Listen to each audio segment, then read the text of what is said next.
10 टकिया नाचे घूम के पछाड़ी पीके आल छोड़े सब छौरा सब तारी हे कहिले 10 टकिया नाचे घूम के पछाड़ी पीके आल छोड़े सब छौरा सब तारी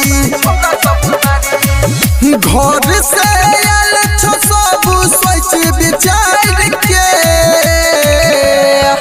बेसी बोल बैग छोरी छाड़ के सब भाग जतो अंगरी खोचाड़ के बेसी बोल बैग छोरी छाड़ के सब भाग जतो अंगरी खोचाड़ के हे गाय सब भाग जतो अंगरी खोचाड़ के सब भाग जतो अंगरी खोचाड़ टंगरी देखेला से काम न चलतौ देखब परतौ भी तो हर गे करन तो एते न करगे गोरकी बहन नहीं पाबी तो हर गे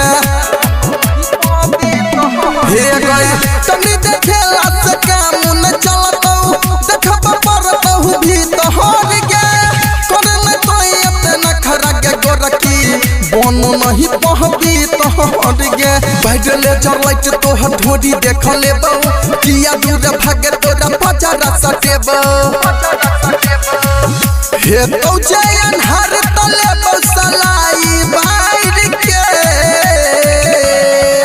बेसी बोल बैग छोरी छाड़ के सब भाग जतो अंगरी खोचाड़ के बेसी बोल बैग छोरी छाड़ के सब भाग जतो अंगरी खोचाड़ के गे सब भाग जतो अंगरी खोचाड़ के सब भाग जतो अंगरी खोचाड़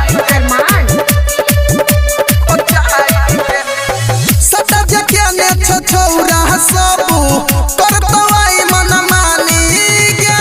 सिंगर कमलस के कानी सिखा दे घर की अपन जवानी गे अपन जवानी हे गए सटा जके ने छौरा सब करतो आई मन मानी गे सिंगर कमलस के कानी सिखा दे